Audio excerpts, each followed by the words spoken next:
साथ वैभव भी जुड़ गए हैं सिलक्यारा टनल से आप जुड़े हुए हैं वैभव। सबसे पहले प्रधानमंत्री नरेंद्र मोदी ने खास तौर पर यहाँ पर गब्बर सिंह नेगी को बधाई दी कि गांव से आप आते, लेकिन आपने जो नेतृत्व किया, जो ढाढ़स बंधाया, उसकी वजह से 17 दिन तक आप अंदर रह पाए। लेकिन रेट माइनर्स का भी यहाँ पर शुक्रिया अदा किया गया है कि रेट माइनर्स ने जिस तेजी से काम किया वो वाकई काबिले तारीफ रहा।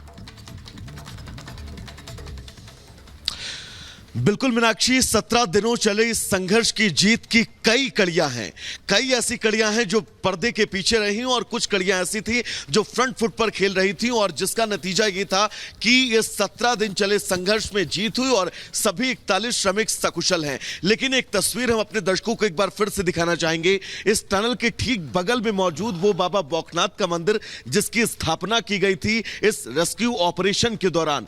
ग्रामीणों का मानना है, स्थानीय लोगों का ये मानना है कि इस टनल को लेकर जब प्रोजेक्ट पास हुआ तब एक मंदिर जो था यहां पर उसकी स्थापना थी, उस मंदिर को हटाया गया, जिसके बाद यह हादसा हुआ। रेस्क्यू ऑपरेशन के पहले दिन से ही यहां पर पूजा पाठ की शुरुआत होती है।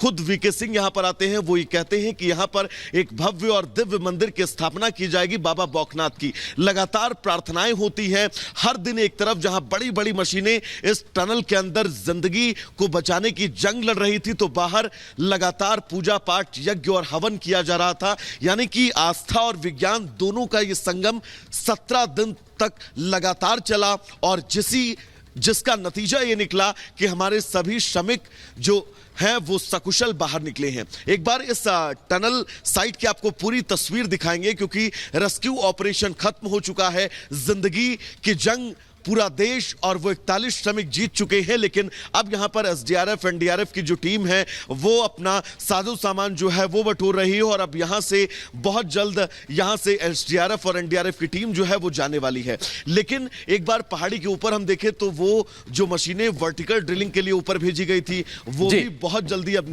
बिल्कुल यानी कि अब जो है वो अपने सामान को यहां से एकत्रित करते हुए एनडीआरएफ एसडीआरएफ के जवान जो हैं वो नजर आ रहे हैं। लेकिन इसी बीच एक और बड़ा अपडेट जो है वो बताया जा रहा है। टनल से बाहर निकलने के बाद श्रमिकों ने सरकार का आभार जताया है और कहा कि सरकार ने जिस परिश्रम के साथ, जिस कड़ी मेहनत के साथ उन्हें निकालने के लिए काम किया है, उसके लिए बहुत बहुत धन्यवाद। शुरू से सिर्फ कुछ घंटों तक दिक्कत आई, बाद में हमें सभी जरूरी सामान मिलता रहा और हम वहां इस आश्वासन के साथ रुके रहे कि हमारी जो जरूरतें हैं उन्हें पूरा किया जा रहा है और हमें सकुशल बाहर निकाला जाएगा। क्या कुछ कहा श्रमवीरों ने, आपको सुनवाते हैं।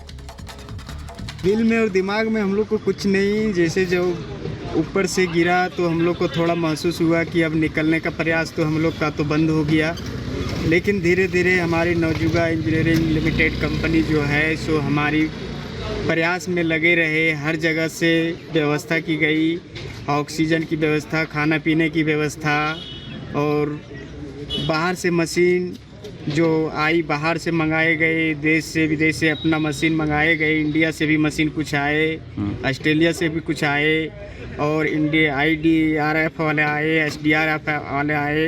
वो लोग सब हमारे देशवासियों, भारतवासियों, पूरा हम लोग को प्रयास में निकालने की कोशिश किया।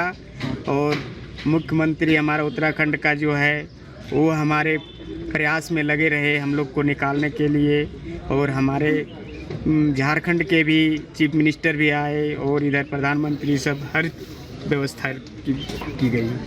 हमें वहाँ पे सिर्फ 24 घंटे ही दिक्कत हुए, जिसमें कि खाने को, हवा, उसके बाद हमारी कंपनी ने मेरे को पाइप के द्वारा खाने के लिए काजू, किशमिश, मूढ़ी जो भी हुआ वो भेजे, और मेहनत करने के बाद 10 दिन के बाद हमें फिर दाल, चावल, रोटी की खाने का मिला।